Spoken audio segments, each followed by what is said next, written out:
আসন্ন নির্বাচনে আমরা উখিয়া টেকনাফ সংসদীয় আসন কক্সবাজার ৪। আমরা এখানে আমাদের যে সমস্যাগুলো মোকাবিলা করার মতো যার অভিজ্ঞতা আছে, যার যোগ্যতা আছে, একজন সৎ এবং যোগ্যতা সম্পন্ন ব্যক্তিকে আমরা উখিয়া টেকনাফবাসী চাই। আমাদের শাহজাহান চৌধুরী ১৯৭৯ সালে যখন ৭৮ সালে রোহিঙ্গা এসেছিল, ১৯৭৯ সালে প্রথম সংসদ সদস্য নির্বাচিত হয়ে এই এলাকার ব্যাপক উন্নয়ন করেছেন। এখানে কোনো বিদ্যুৎ ছিল না, এখানে লেখাপড়া করার জন্য কোনো শিক্ষা প্রতিষ্ঠান ছিল না। অনেকটা বলতে গেলেই এই অন্ধকার জনপদকে আলোকিত করেছিল আমাদের এই শাহজাহান চৌধুরী, শহীদ রাষ্ট্রপতি জিয়াউর রহমানের আদর্শে উদ্বুদ্ধ হয়ে ওনার আমলে। এর পাশাপাশি আমরা ৯১ সালে আবার যখন রোহিঙ্গা আসলো, ৯১ সালেও তিনি এখানে সংসদ সদস্য নির্বাচিত হয়েছিলেন। ১৯৭৮ সালেও এই রোহিঙ্গাদেরকে সসম্মানে ফেরত পাঠানো হয়েছিল এবং ১৯৯১ সালে রোহিঙ্গা আসার পরে দেশনেত্রী বেগম খালেদা জিয়ার আমলে তখনও একটি শক্তিশালী যোগাযোগের মাধ্যমে এই রোহিঙ্গাদেরকে ফেরত পাঠানো হয়েছিল মায়ানমারে। কিন্তু আজকে আমরা দেখতে পাচ্ছি এই রোহিঙ্গারা আমাদের জন্য একটি বিশাল সমস্যা।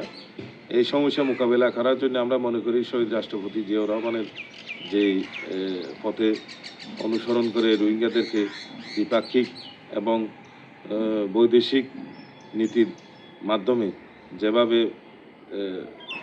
প্রত্যাবাসন হয়েছিল, বেগম খালেদা জিয়ার আমলেও যেভাবে প্রত্যাবাসন হয়েছিল, এই রোহিঙ্গাদেরকে আমাদেরকে অবশ্যই প্রত্যাবাসনের আওতায় আনতে হবে।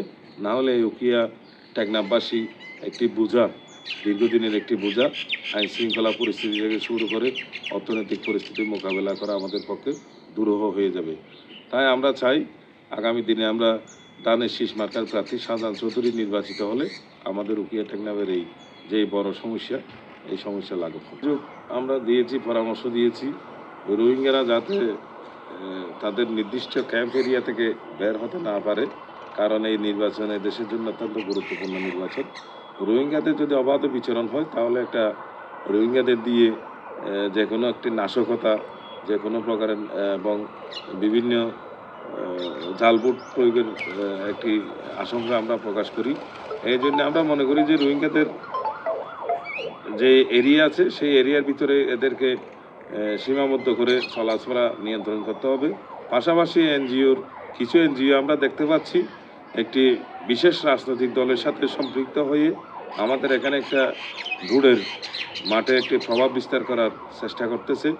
এ সমস্ত এনজিওর কার্যক্রমকে গোয়েন্দা সংস্থার মাধ্যমে মনিটরিং করে এই গোয়েন্দা সংস্থার মাধ্যমে এদেরকে যেই একটি বিশেষ রাজনৈতিক দলের সাথে এদের যেই লিয়াজু আমরা দেখতে পাচ্ছি, এই লিয়াজুটা বন্ধ করতে হবে।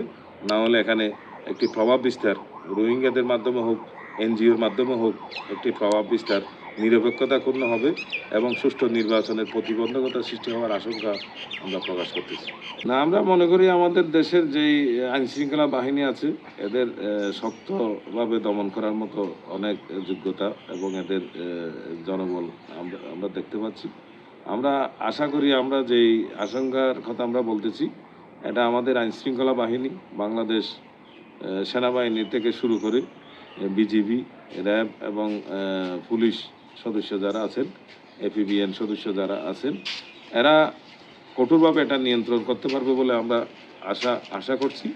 এদের প্রতি একটু নজরদারি এবং গোয়েন্দা নজরদারি এবং এদের প্রতি একটু নজরদারি যদি বাড়িয়ে দেওয়া হয়, আইনশৃঙ্খলা বাহিনী কঠোর অবস্থানে থাকলে এরা কোনো মতেই এই নাশকতা সংগঠিত করার কোনো অবকাশ আমরা দেখতে পাই না। এটা যে কোনো প্রকারে প্রশাসনিকভাবেই আমরা মোকাবিলা করার পক্ষে এবং আমরা তাদেরকে সহযোগিতা, প্রশাসনকে সর্বোচ্চ সহযোগিতা আমরা করে যাবো ইনশাআল্লাহ।